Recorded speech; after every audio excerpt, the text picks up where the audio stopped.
Election code అయిపోయినాక report తెప్పించుకొని చెప్పిన విధంగా నెక్స్ట్ ఇయర్కి వెళ్ళి జాబ్ క్యాలెండర్ ప్రకారం నోటిఫికేషన్స్ ఇవ్వడం జరుగుతుంది, ఉద్యోగాలు కూడా నింపడం జరుగుతుంది.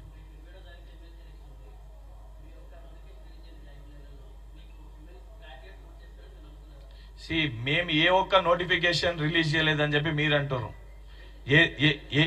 అదే చెప్తున్నాను, ఈ రోజు ఉద్యోగ నోటిఫికేషన్ రిలీజ్ చేయడం ఒకటే ప్రభుత్వ బాధ్యత కాదు. నోటిఫికేషన్లు ఇస్తామని చెప్పి బీఆర్ఎస్ పార్టీ 10 సంవత్సరాలకు వెళ్ళి 2 లక్షల ఉద్యోగాలు నింపుతామని చెప్పి నోటిఫికేషన్లు ఇచ్చి ఆఖరికి దిగజారిపోయి ఆ ఉద్యోగాలు కూడా అమ్ముకునే ప్రయత్నం చేసి పేపర్ లీకేజ్ ఏ పరిస్థితి అయిందో టీఎస్పీఎస్సీ మనం చూసినాం.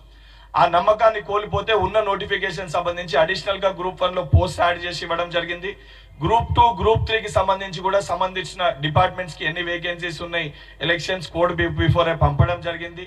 దానిపైన కూడా 100% యాడ్ చేసి సంపూర్ణంగా మేము ఇచ్చిన మాటకి మేము కట్టుబడి ఉన్నాము, మేము ఇస్తాము. 100% వేస్తారు. ఈ రోజు ఏదైతే సంబంధించి ప్రతి ఒక్కరు కూడా 30,000 ఉద్యోగాలు వాళ్ళు ఇచ్చినాయి నోటిఫికేషన్ ఇస్తే ఉద్యోగం ఇచ్చినట్టు కాదు. ఉద్యోగ పత్రాలు ఉద్యోగులకు అందజేసిన రోజే నిరుద్యోగి ఉద్యోగిగా మారిన రోజు ఉద్యోగం వచ్చినట్టు. బీఆర్ఎస్ పార్టీ ఒక చేతితోటి అన్నం పెట్టినట్టు పెట్టే ఇంకో చేతితోటి పళ్ళాన్ని గుంజుకుంది. ఈ రోజు ఆ బోర్డు పైనే నమ్మకాన్ని కోల్పోయే విధంగా తీసుకొచ్చింది.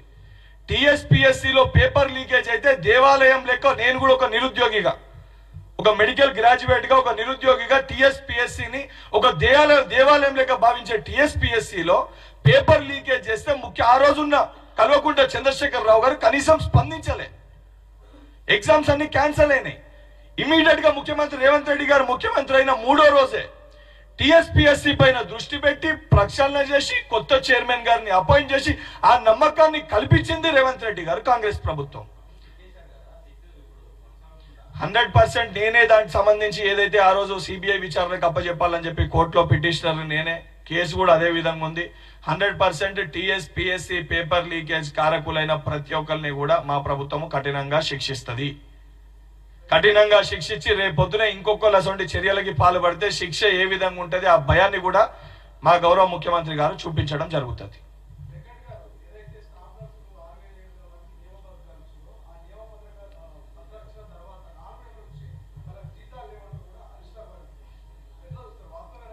ఇప్పుడు హరీష్ రావు గారు 4 నెలలకు వెళ్ళి జీతాలు ఇవ్వలేదని చెప్పని వారు మాట్లాడితే ఈరోజు హేళనగా అనిపిస్తుంది.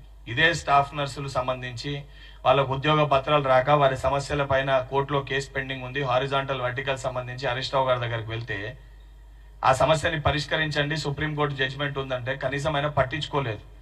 ఆయన సంబంధించి ఈ శాలరీస్ ఏవైతున్నాయో ఉన్నవి ఏవైతే సరే 1-2 మంత్స్ ఏదైతే సంబంధించి 3 నెలలు పెండింగ్ ఉన్న ఏవైతే ఉన్నాయో 100% వాటన్నిటిని కూడా రిలీజ్ చేయడం జరుగుతుంది. దానికి సంబంధించి సంపూర్ణంగా కూడా ఏదైతే సంబంధించి ఈ రోజు 1వ తారీఖు సంబంధించి ఉద్యోగులందరూ కూడా జీతాలు పడుతున్నాయి 5వ తారీఖు లోపల. ఆ సంబంధించి 1-2 ఎక్కడన్నా ఉన్నాయి కూడా దాన్ని రెక్టిఫై చేసుకొని తప్పనిసరిగా వారికి ఆ శాలరీస్ ని కూడా ప్రభుత్వం ఇచ్చేస్తుంది.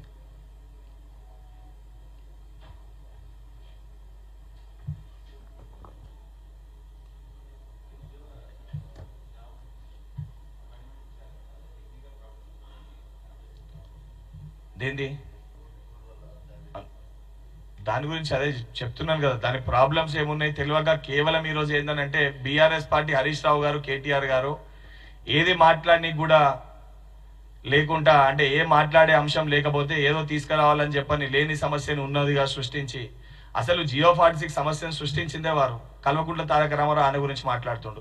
అసలు స్టాఫ్ నర్సులకి నియామకాలు ఇవ్వకుండా పత్రాలను ఆపి దాని కోర్టు కేసు చిక్కుల్లో పెట్టి లీగల్ కాంప్లికేషన్ చేసి కారకులే ఆ ప్రభుత్వం హరీష్ రావు గారు. ఈ రోజు ఆయన దాని గురించి మాట్లాడుతుండు.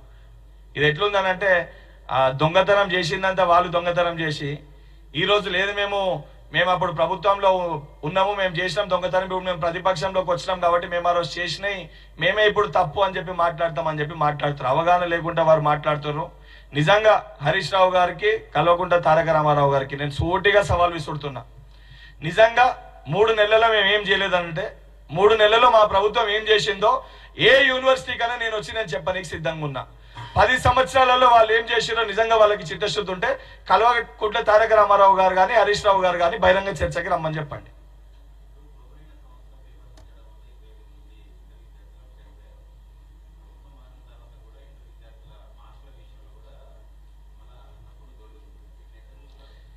మీకు అదే చెప్తున్నాను, ఏదైతే సంబంధించి ఆ సంస్థాగత మార్పులన్నిటి చేయనీకి ఈరోజు విద్యాశాఖని నేరుగా ముఖ్యమంత్రి గారే వారి దగ్గర పెట్టుకోవడం జరిగింది.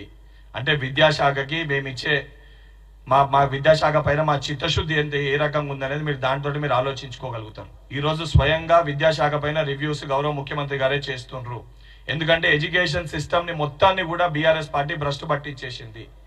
ఈ రోజు ఆ విద్యాశాఖను కూడా కంప్లీట్ గా దాన్ని రీవ్యామ్ చేసి మళ్ళీ ఏదైతే సంబంధించి యూనివర్సిటీ వైస్ ఛాన్సలర్స్ కానీ ఇవన్నింటినీ కూడా ప్రాపర్ వేలో తీసుకురావాలని చెప్పి ముఖ్యమంత్రి గారు రివ్యూ చేస్తున్నారు. 100% ఆ రెక్టిఫికేషన్స్ అన్ని కూడా చేసుకొని నెక్స్ట్ అకాడమిక్ ఇయర్ లో ఎవరు చూడని విధంగా, ఎన్నడూ లేని విధంగా విద్యాశాఖని మీరు చూడబోతున్నారు. అవన్నీ పార్టీ సంబంధించి పార్టీలైన పార్టీ సభ్యులు చూస్తారమ్మా, అధిష్టానం చూస్తారు.